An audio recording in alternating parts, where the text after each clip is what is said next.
최요한의 시사 팬더. 오늘도 최요한 시사평론가 스튜디오에 와 계십니다.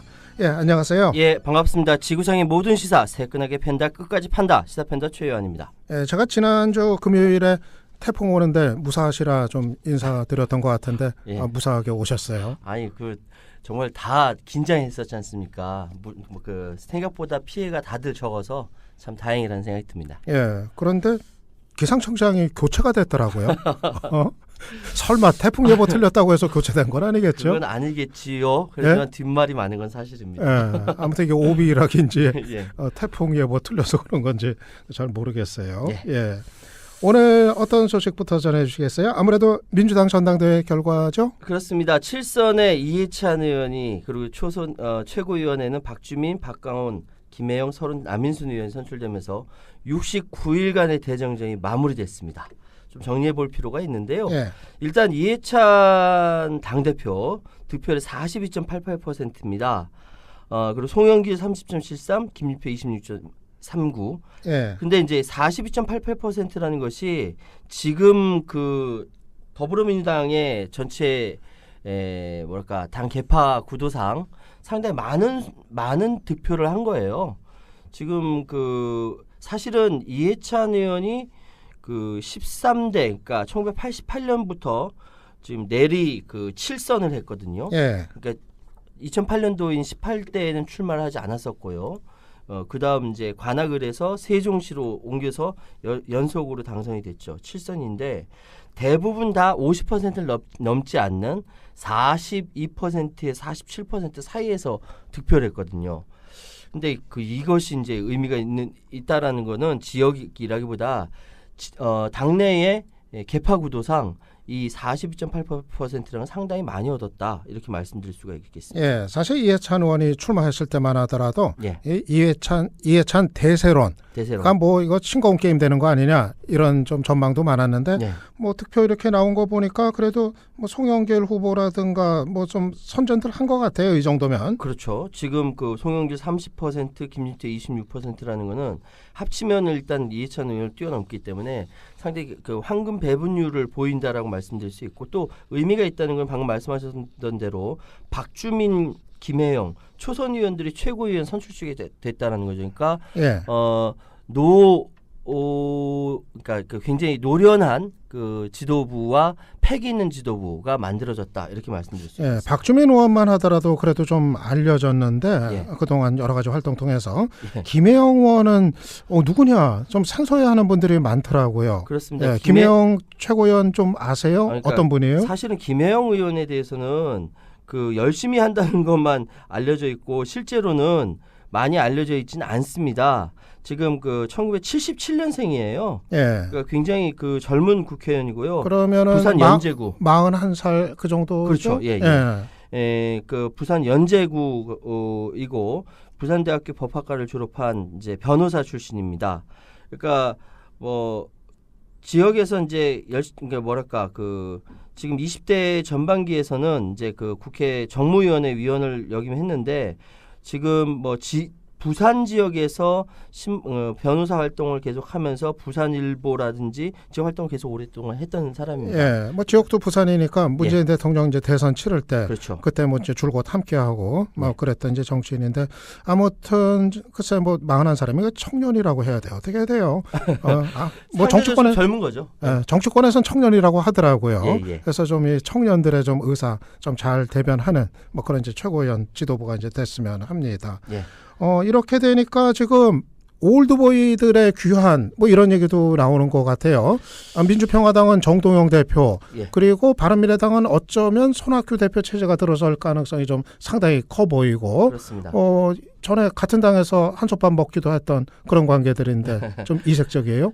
그렇습니다. 서로 간에 커뮤니케이션이 잘 될 것이다라는 이야기를 하는데 사실 바른미래당의 손학규 상임고문이 이번에 수혜자가 됐어요. 이해찬 당대표가 당선되면서 세대교체 공격을 받는 건 똑같은 입장이고 그러다 보니까 지혜와 경륜의 지도부라는 그림 그리기가 훨씬 더 수월해진 것이죠. 예, 이해찬 대표 앞으로 헤쳐나가야 될 길이 간단하지는 않을 것 같아요. 예. 야당들이 좀 상당히 경계도 하고 뭐 협치 잘 될까 이런 우려도 일부에서는 있고 그러는데 어떻게 보세요? 지금 이해찬 신임 당대표의 선출이 여러 가지 의미를 함의하고 있습니다. 지금 당의 진보성을 강화한다라든지 정부에 가려진 당의 목소리를 확대한다라든지 그래도 문재인 대통령의 안정적인 국정운영을 뒷받침해야 된다든지 이런 것들을 복합적으로 감안한 당원들의 전략적 투표다라고 이야기를 하고 있습니다.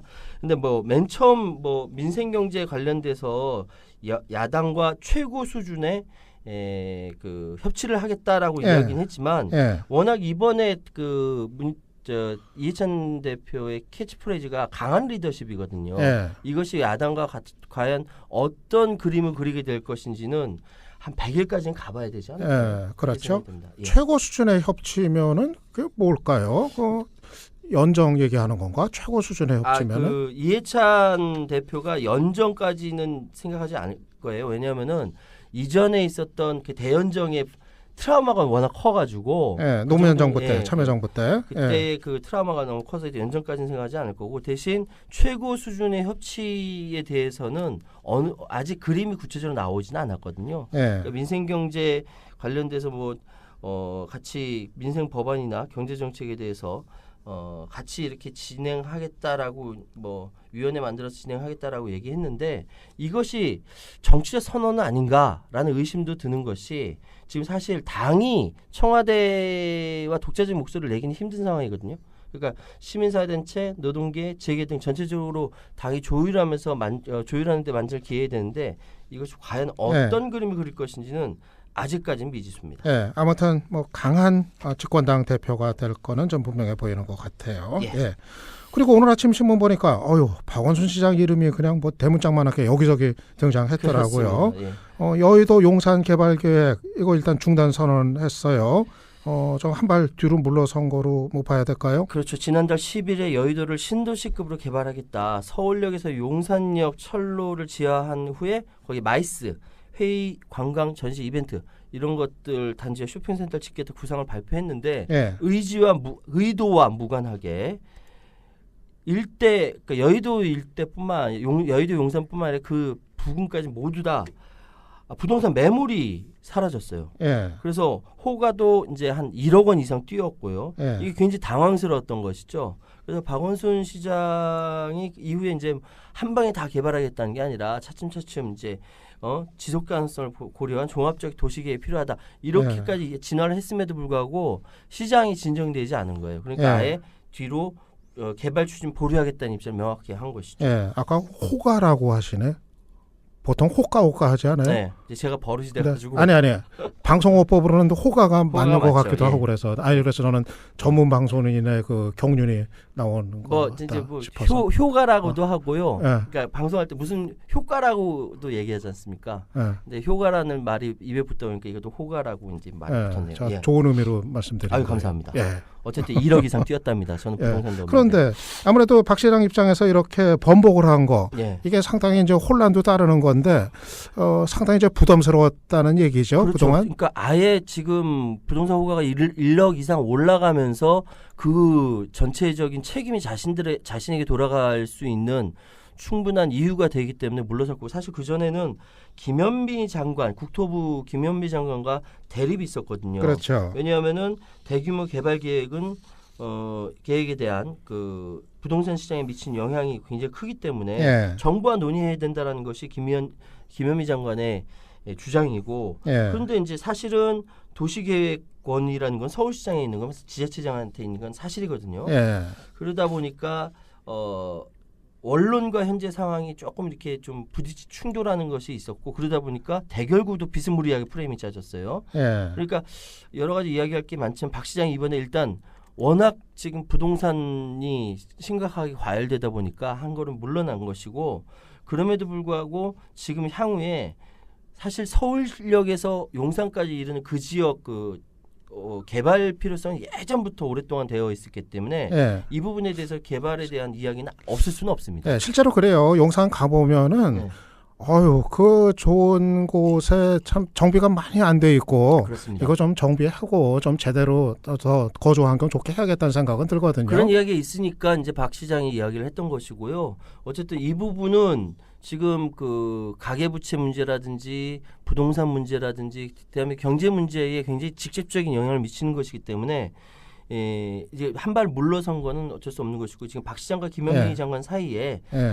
지금 아마 협의를 통해서 전체 시장에 불확실성을 좀 줄여줄 필요가 있다 이렇게 말씀드리도록 하겠습니다. 이게 참 어려운 문제인 것 같아요. 그 지역들을 또 이 개발을 또 전혀 안 할 수도 없는 노릇이고 그렇죠. 하긴 해야 되는데 뭐 그거 하겠다고 하면은 또 집값이 그냥 껑충 또 뛰어버리고 그러니까 참 어려운 문제인데 이렇게 되면 박원순 시장 임기 중에 이게 재개가 되는 게 뭐 쉽지는 않아 보여요. 쉽지는 않을 것 같아요. 그러니까 시장이 가장 좋아하는 거는 뜨겁든지 차갑든지 그러니까 불확실성을 제일 싫어하거든요. 그 불확실성을 줄이는 것이 중요한데 지금 상황에서는 박원순 시장에서 입장에서는 한 발 그냥 물러서 버리는 그러니까 워낙 뜨거워져 버리니까 물러서는 그 선택을 할 수밖에 없습니다. 얼마 전에 삼양동 옥탑방에 살았잖아요.